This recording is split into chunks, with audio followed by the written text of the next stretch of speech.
est cette posture que le chrétien doit en avoir? Quels sont les points qui révèlent, alléluia, hein? Quels sont les points qui révèlent la posture que le chrétien doit en avoir? Si tu es chrétien, quelle est ta posture que tu dois en avoir? Si tu es enfant de Dieu, quelle est ta posture que tu dois en avoir? Amen. Parce que les derniers jours, c'est des temps difficiles, c'est des temps périlleux, c'est des temps terribles, c'est des temps redoutables. Amen. C'est des temps de multiples agonies. C'est des temps de multiples agonies.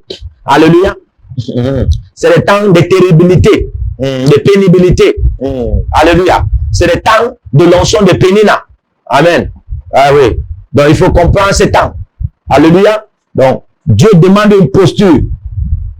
Dieu demande une posture. Et cette posture peut permettre ta sauvegarderie. Cette posture peut permettre ta préservation. Cette posture peut permettre ta protection. Cette posture peut permettre ta sécurité. Alléluia. Amen. Beaucoup sont en train de lutter pour se marier, pour voyager. Est-ce que le mariage, c'est la posture que le Seigneur veut que tu aies en ces derniers jours? Est-ce que le voyage, c'est la posture que le Seigneur veut que tu aies en ces derniers jours? Est-ce que faire le ministère, c'est la posture que le Seigneur aimerait que tu aies en ces derniers jours? Est-ce que, oui, alléluia, prendre même soin de ta famille, ok, oui, en avoir de l'argent, avoir un système professionnel réussi, ou bien même moyennement réussi, ou bien non réussi même, alléluia. Est-ce que c'est ce que le Seigneur est en train de bien vouloir en tant que posture que tu es, toi, chrétien? Alléluia.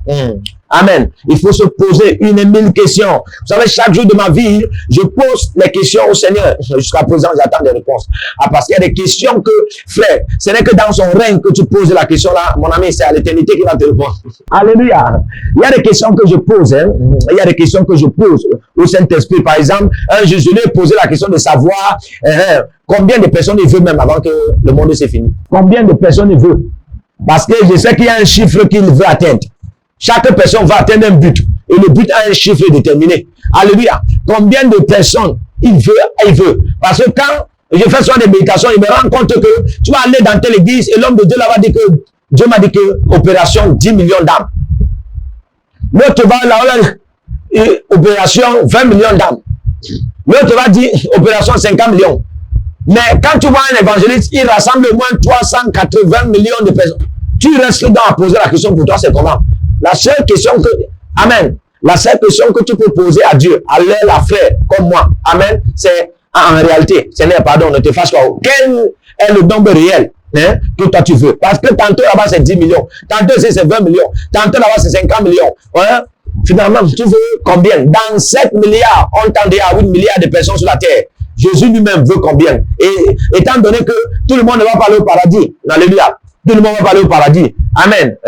Tout le monde ne sera pas, tout le monde n'est pas éternel. Voilà. Tout le monde n'est pas éternel. Tout le monde ne peut pas être en Christ. Tout le monde ne va être en Christ. Alléluia. Il y a beaucoup de gens qui sont déjà morts. Il y a ceux qui sont morts en crise.